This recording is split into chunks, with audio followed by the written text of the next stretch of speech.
विवेक अपने ऑफिस में एक लड़की को बहुत पसंद करता था। वह लड़की भी विवेक को बहुत पसंद करती थी। विवेक के घर वालों ने उसके लिए रिश्ते देखना शुरू कर दिया था। इसलिए एक दिन अच्छा मौका देखकर विवेक ने उस लड़की को शादी के लिए प्रपोज कर दिया। शादी का नाम सुनकर लड़की ने सीधा इनकार कर दिया। इस पर विवेक को बहुत गुस्सा आया और गुस्से में आकर घर वालों की पसंद की लड़की से शादी करने के लिए हामी भर दी। घर वालों ने विवेक से कहा कि वह एक बार चलकर लड़की को देख ले, पर विवेक ने कहा आपकी पसंद ही मेरी पसंद है, आप लोग बस जल्दी से जल्द मेरी शादी करवा दीजिए। घर वालों ने विवेक की बात मान ली और उसकी शादी करा दी।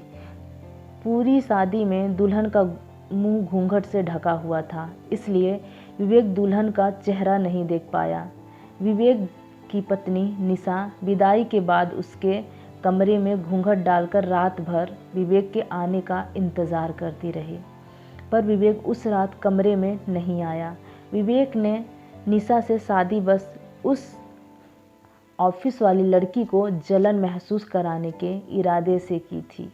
बाकी उसे निशा से कोई फ़र्क नहीं पड़ता था। वह सारी रात अपने दोस्तों के साथ घूमता रहा और सुबह होते ही लौट आया।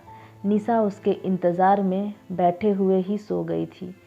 कमरे में विवेक के कदमों की आहट से उसकी नींद टूटी तो वह फिर नई दुल्हन की तरह घूंघट डालकर बैठ गई।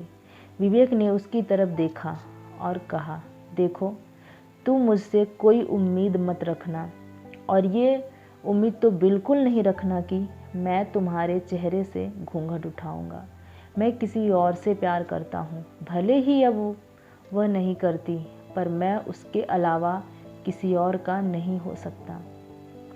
विवेक की बात सुनकर निशा के आंसू उसी के पैरों पर टपकने लगे। रोते हुए निशा बोली, तुम सच में मुझसे इतना प्यार करते हो? निशा की आवाज़ सुनकर विवेक पूरी तरह चौंक गया। वह सोचने लगा, अरे नहीं, ये तो मेरी निशा की आवाज़ है। क्या हुआ, अब भी मेरा घूंघट नहीं उठाओगे? निशा ने कहा। तो विवेक ने बिना देर किए घूंघट हटा दिया।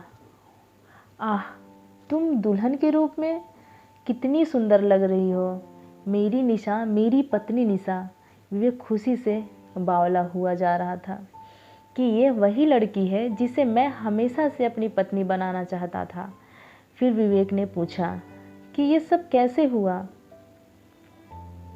तो निशा ने बताया कि एक दिन तुम्हारी माँ ने हमारी बातें सुन ली थी और वह समझ गई थी कि विवेक मुझे पसंद करता है। फिर उन्होंने तुम्हारे फ़ोन से नंबर लेकर मेरे को फ़ोन किया और सारी बातें की।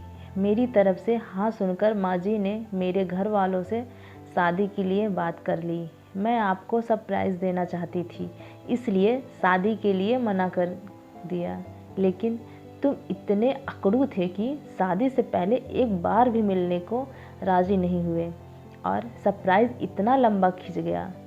विवेक को अपनी बेवकूफ़ी पर बहुत हंसी आई और दोनों ने अपने नए रिश्ते की शुरुआत की। दोस्तों, कहानी पसंद आई हो तो एक लाइक और अपने दोस्तों से शेयर करना मत भूलना। रोज़ाना ऐसी ही कहानियों के लिए फॉलो करें। धन्यवाद।